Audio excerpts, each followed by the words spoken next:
फैसले हो रहे थे कि किसने क्या करना है। ये जो एतराफ़ जुर्म है, ये जो एतराफ़ है, ये भी बहुत अहमियत का हामिल है। और ये मानना कि इसके बाद जो नवाज शरीफ के मुकदमे हैं और उसके साथ साथ जो शौकत तरीन साहब का नैब में मुकदमा है, अगर वो बकौल जावेद चौधरी साहब के जनरल बाजवा साहब ने कहा कि उन्होंने ख़त्म करवाया, ये बहुत एक संगीन, मैं समझता हूँ, इंटरवेंशन है पाकिस्तान के जुडिशल सिस्टम में और एक बहुत बड़ा एतराफ़ है। और इसके नतीजे में भी हमारे यहाँ जो बहरान है उसका इजहार होता है। और चौथी चीज़ ये कि उन्होंने कहा कि मईशत जो है वो सही नहीं चल रही थी और उसकी वजह से हमें इंटरवेंशन करनी पड़ रही थी।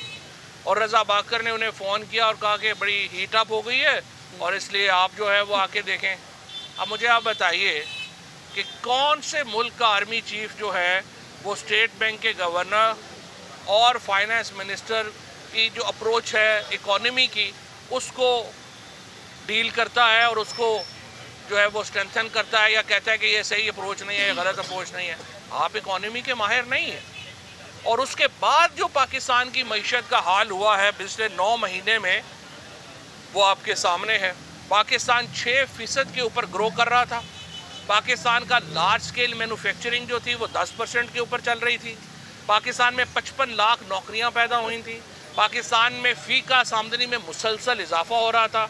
हम 31 अरब डॉलर के करीब जो हमारी एक्सपोर्ट्स थी उसके ऊपर चले गए थे और हमारी रेमिटेंस जो है वो भी इतनी ही चली गई थी।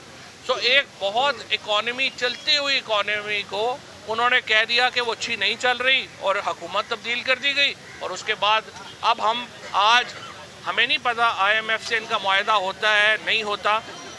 ये जो एतराफ़ात हुए हैं जनरल बाजवा साहब के तरफ से जावेद चौधरी साहब के कॉलम में, मैं ये समझता हूँ इसने मौजूदा हुकूमत की जो लेजिटिमेसी है, पहले ही हम तो पहले दिन से कह रहे थे कि ये हुकूमत जो है वो लेजिटिमेट नहीं है। हम पहले दिन से बता रहे थे कि इस हुकूमत की कोई जो है वो कानूनी हैसियत नहीं है। लेकिन अब साबिक़ आर्मी चीफ की तरफ से जो ये बातें सामने आई हैं, इससे इस हुकूमत की जो रही सही कसर थी वो भी ख़त्म हो गई है। इसकी लेजिटिमेसी बिल्कुल जो है वो तबाह बर्बाद हो गई है, ख़त्म हो गई है। और इसीलिए हम ये समझते हैं पाकिस्तान के बहरान का हल जो है वो सिर्फ़ और सिर्फ नए इंतखाबात में है। और जितनी जल्दी हम नए इंतखाबात में जाएं उतनी जल्दी हम पाकिस्तान को बहरान से निकाल पाएंगे। शुक्रिया। तो सर ये बताइएगा कि कल कैप्टन सफदर ने एक बयान दिया है कि वोट को इज्जत दो का जो बयानी है मुस्लिम लीग नून ने खुद जो है दफन कर दी है और मुस्लिम लीग नून के खुद लोगों ने ही जो है मुस्लिम लीग नून को जो है तबाह कर दी है। तो इस हवाले से आप क्या कहेंगे? देखें, ये बात तो ज़ाहिर है नून लीग की अपनी है, लेकिन नून लीग के अंदर अब काफ़ी आवाज़ें उठना शुरू हो गई हैं।